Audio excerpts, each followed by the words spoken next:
BNP ক্ষমতা নাই, এখন নির্বাচন দিলে বিএনপি রিগিং করবে সে অবস্থাও নাই।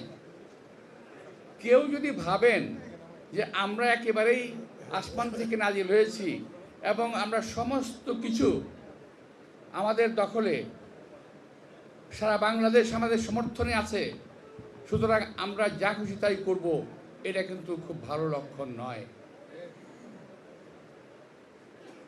নির্বাচন দিলেই বিএনপি ক্ষমতা আসবে এই কথা যারা ভাবেন, সঙ্গে এটা কেমন, এটা যদি ভাবেনই আপনারা, তাহলে এটা কেন ভাবেন না যে বিএনপি একটা অত্যন্ত অত্যন্ত জনপ্রিয় একটা দল? এটা কেন ভাবেন না? পাশাপাশি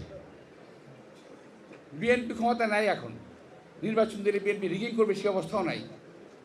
সুতরাং নির্বাচন দিলেই যদি বিএনপি ক্ষমতা আসে, তাহলে আপনাদের ধরেই নিতে হবে যে বিএনপির নির্বাচনে যাওয়ার মতো মানে জনপ্রিয়তা আছে। ওখানে আপনাদের ভয়টা কেন?